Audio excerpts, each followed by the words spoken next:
Ang balitang bumabalot sa bansa ngayon ay ang patuloy na pag-uusap ukol sa mga akusasyon ng dating Pangulo hinggil kay PBBM sa pagiging adik umano nito sa iligal na droga. Lumalabas ang mga ebidensya na nagpapatunay sa posibleng pagkakasangkot niya sa mga transaksyon ng iligal na droga sa bansa. Nagbibigay diin ito sa kanyang kredibilidad at integridad bilang pinuno ng bansa. Sa kabilang banda, hindi pa rin tumitigil ang mainit na diskusyon tungkol sa Charter Change Bill. Maraming pagdududa sa layunin nito, partikular na sa pagpapahaba ng termino ng mga nasa gobyerno na isa sa mga layunin nito. Ngunit marami rin sa taong bayan ang nananatiling masugid na umaasa na magwakas na ang termino ng kasalukuyang administrasyon. Sa kabuuan, patuloy pa rin ang pagtutok ng taong bayan sa mga usaping ito na nagpapakita ng kanilang pagkakaisa at interes sa hinaharap ng bansa.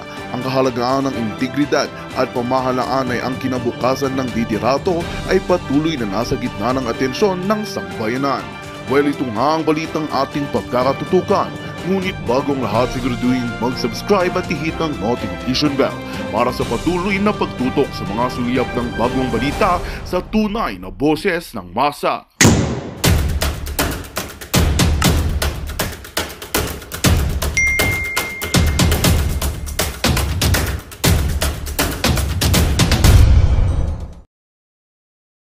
Abe, magtanda na kayo.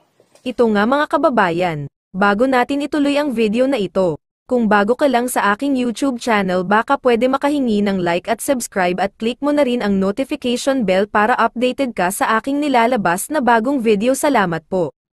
Na lang ang natitira sa iyo, Ginoong BBM, para sa iyong drug test na hinihingi namin mga kababayan, na magkaroon ka ng drug test not by way of saliva o ng blood test, pero sa buhok mo, para matapos ang issue about drug use, di ba? Hinamon ka ni former President Duterte, ang sinagot mo, bangag si Duterte, baka siya yung may tama, no? Baka siya yung nagdodroga, gawa ng fentanyl. Mali naman yon. Dapat, sagot mo, o sige, drug test tayo. Ganoon. Para walang tinatago, di ba? Kasi binoto ko ng taong bayan Okay. So, March 31. Pagka hindi ka nagpa-drug test, Ginoong BBM, pag hindi ka nagpa-drug test hanggang March 31, ibig sabihin, inaamin mo sa taong bayan na ikaw ay nagdodroga talaga. O, yun, malinaw, di ba? Kaya you have all the time na, uy, teka, seryoso yun pa-drug test na ako. Yung ganon, pa-drug test ka na.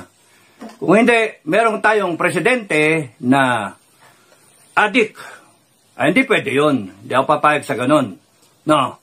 Pagkalakpas ng March 31, at ikaw hindi nagpa-drug test, sinaamin mo na ikaw ay addict, magagalit na kami noon. Sobra-sobra na. Huwag kang magulo. Nagagalaw.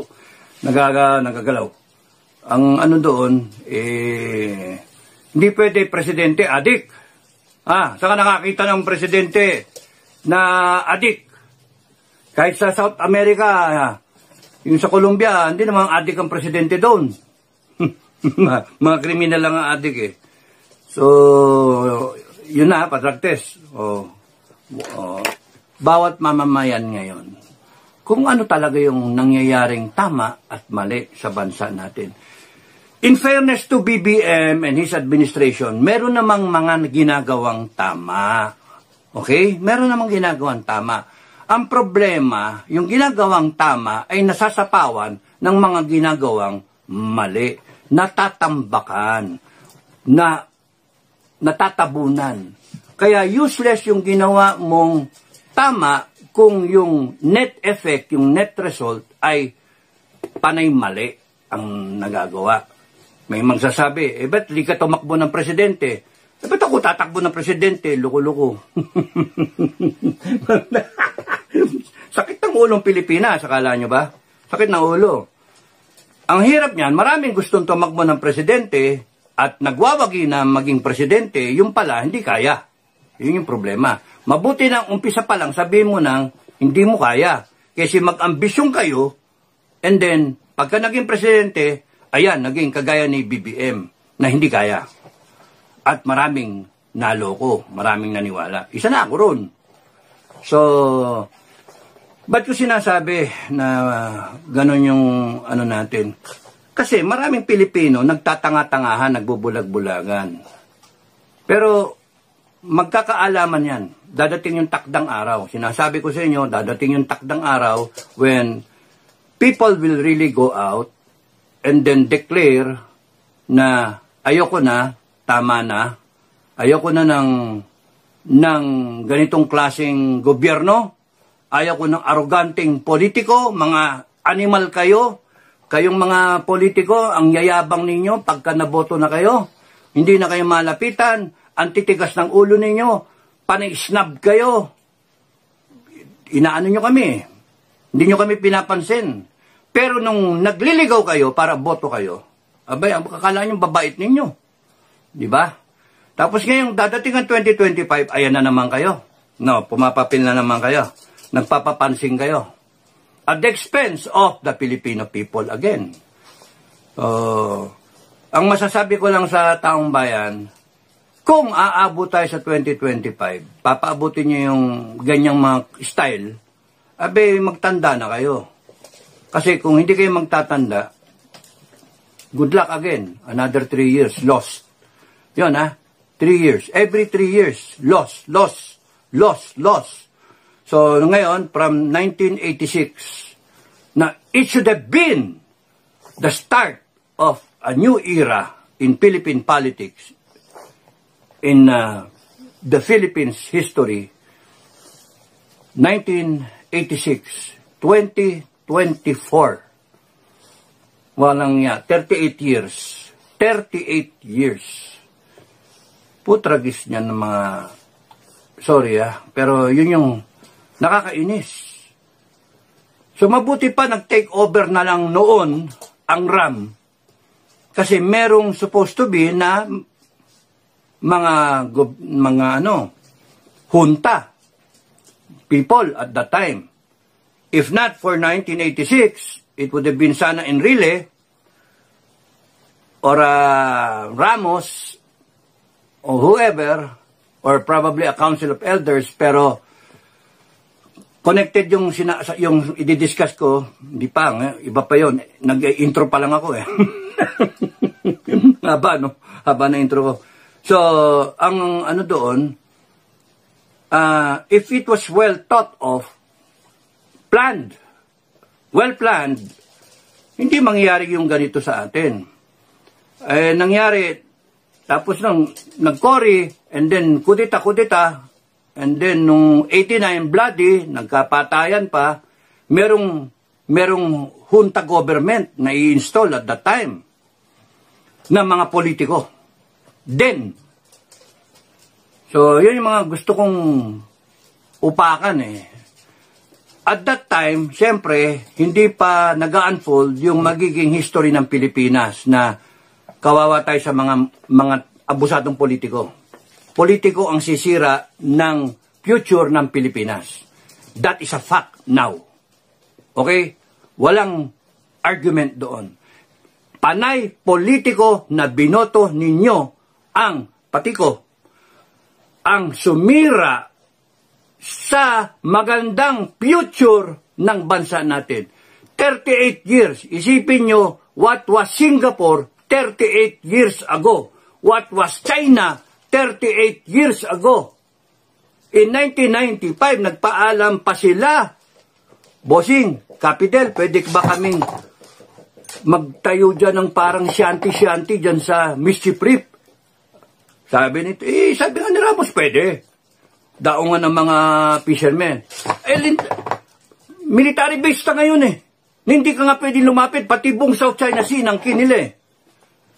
But in 1990, sino ba sila? Wala. Sabi ngayon, tayo, inaano nila ngayon? Tinataboy tayo, water cannon tayo, binabangga tayo. Kasi nga sila, nakapokus tayo, sabog, bulsa ang focus ng mga politiko natin, mga animal. Swerte nga tayo, nagkaroon ng Duterte, kahit papano, nakahinga ang bansa natin ng 6 na taon. Akala natin tutuloy ni BBM, sayang. Sinayang mo BBM Sinayang mo. Alam mo, kami pagka nadidinig namin dito sa bahay yung salita mo, yung mga interview mo, ay, napapailing kami. Panay kami, ayang ka na naman, panay salita ka, panay rhetorics. Bobolayin mo na naman ang tao.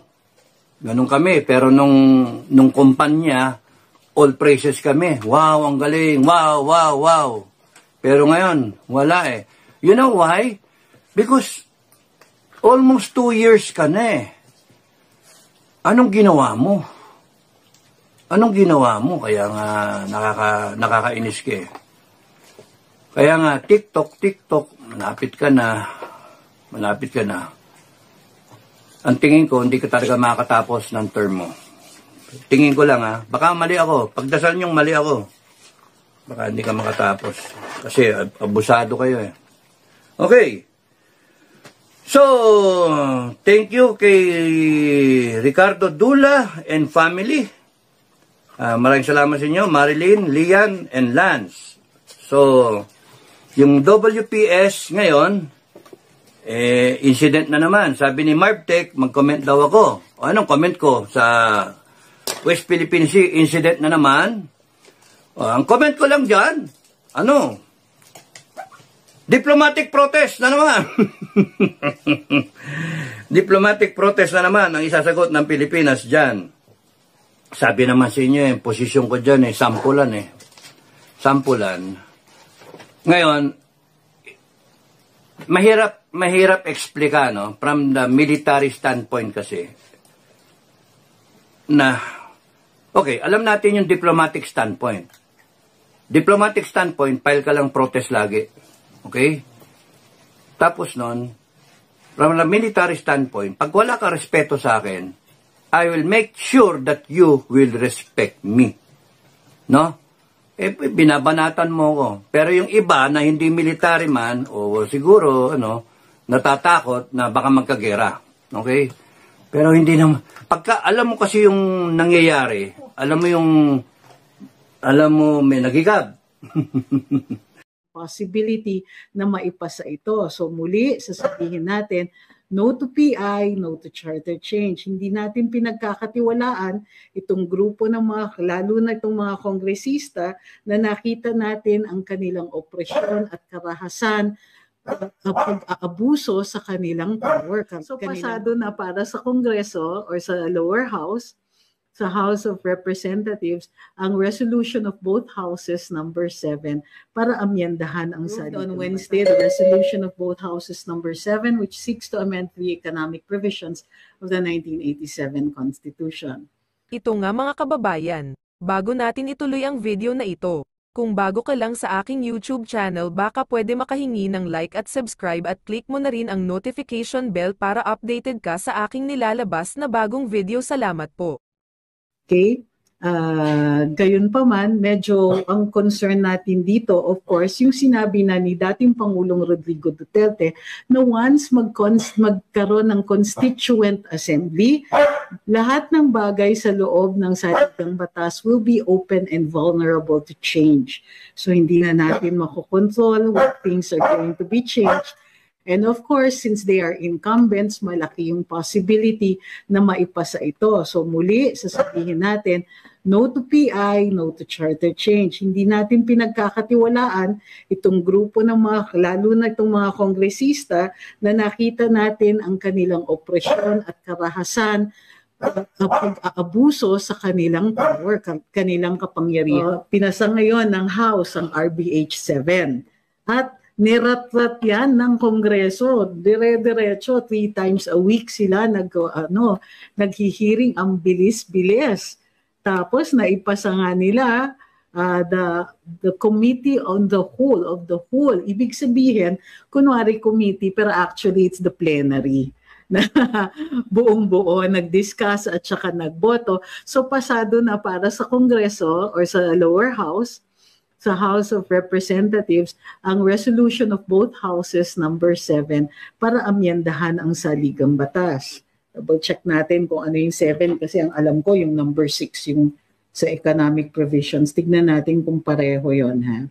Double check ko lang. RBH 7. House Committee on the Whole, ayun pa rin, economic provisions pa rin po. So today, ayon dun sa balita, the House of Representatives convening as a committee of the whole, o yan yung sinasabi ko, kunwari pa na committee, pero actually, it's the plenary. Approved on Wednesday the resolution of both houses number 7, which seeks to amend 3 economic provisions of the 1987 Constitution. Following interpellations by Neptali Gonzalez II, who is the Mandaluyong representative, and the floor leader of the committee, they moved to approve RBH 7, 1 vote lang, motion was approved, carried, di na nga po take ng vote, no objections lang. Hi, okay, game. So, ang hindi pa po tapos ay yung resolution doon sa Senado. So, ang change dito is i-insert yung phrase unless otherwise provided by law. So, ang tingin ko dito, kaya ang bilis-bilis po sa Kongreso, dalawa naman ang factors dyan. Number 1, well, wala namang opposition eh. Sa Kongreso, di ba? Naglulukuhan lang sila.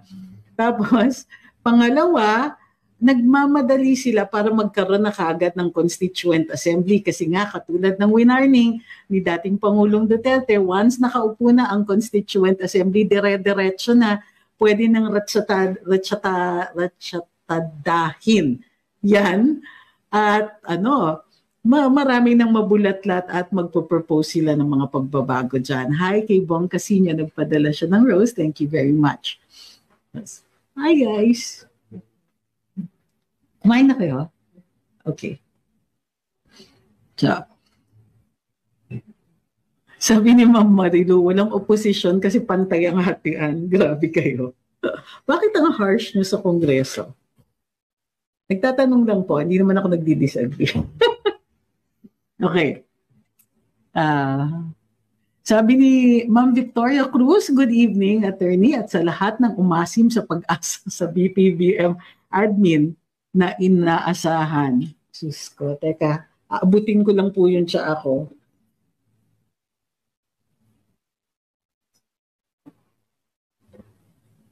Ayan. Sabi ni Well Falks, PI in aid of legislation, kapal ng mga mukha. Totoo yan. In aid of legislation. Sabi ni Jean Yu, wow, hanep, orchestrated by both houses.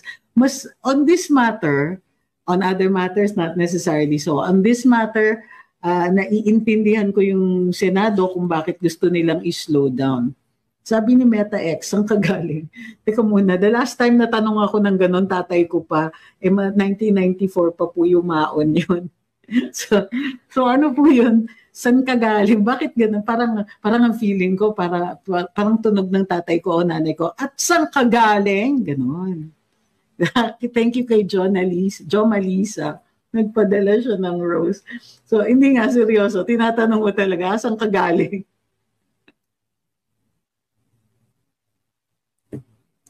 Sabi ni Sunny Rebarbas, kanina kasi nag-live kami.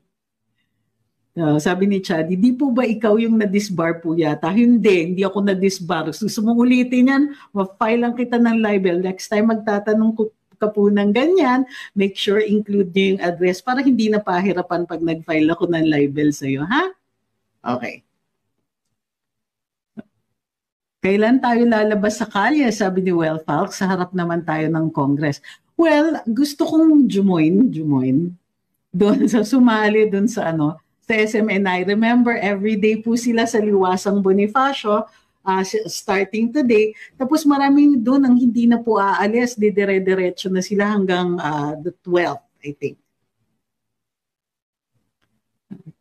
Sabi ni Paz Ortega, kunyari pa na nag-hearing, day 1 pa lang, sure na ipapasa yung RBH 7. Oo nga eh. Hi kay Joseph Jr. 16, nagpadala din po siya. Thank you very much. Sabi ni Onilu Urbistondo, goosebumps ang prayer rally. Nako, sayang, I missed that. Mapapanood ko mamaya pa lang. Kaya nga maraming salamat para dun sa mga nanood. Tsikahin nyo naman ng konti kung ano nangyari. Gayun pa man, nakita ko, it's a healthy crowd. It's a good crowd. Sabi ni Sita Sanchez, kilos now na. Sabi ni Zoniet, hello, God bless you po. Thank you po. At sana pagpalain din po kayo ng Diyos. So, yun. Alright, so pasado na po ang RBH7. But was there ever any doubt? Tama naman po kayo. Sabi ni Boy Rectus, sorry, not for sale. Correct. Wag, hindi, ito talaga ang kailangan nating tutulan. Charter change, lalong-lalo na sa kamay ng mga taong hindi na halos sinikreto yung kanilang ambisyon na magtagal sa pwesto. Sabi ni Miro, system ang formal kahit rally. Gustong-gusto ko kasi yung naririnig ko yung mga Tagalog nila, yung pagsalita nila ng ng Filipino na napaka-elegante in some instances. Sabi ni Ma'am Emma, lutong Macau.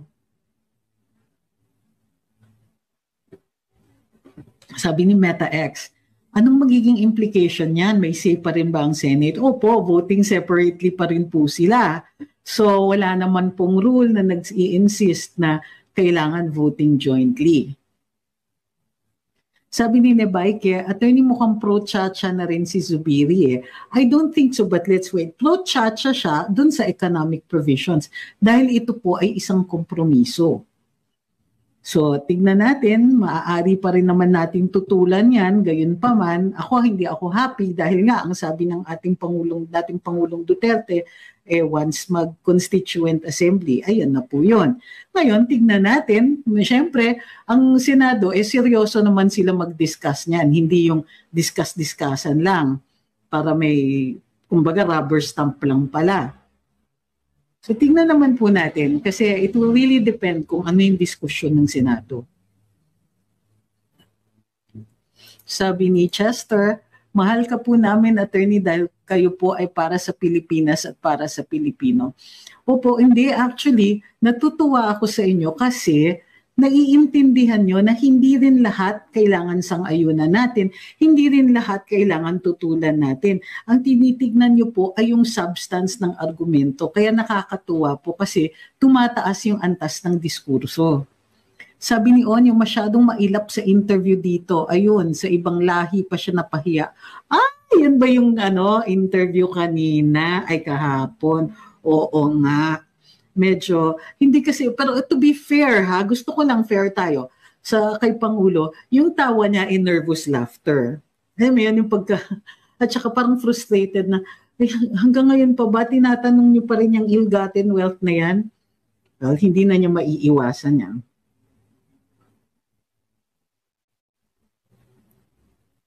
Okay. Okay. So, punta na muna tayo doon. So yung RBH7, there was never any doubt pagdating sa Kongreso. Alam po natin na riraratsada nila yan. However, babanggitin din natin pagka diniscuss natin yung dalawang press conferences kung paano related lahat. So, dahil nga, sinasabi ng ilang mga kongresista week after week sa kanilang mga press conferences, sinasabi nila na ito kasing Senado, hadlang sa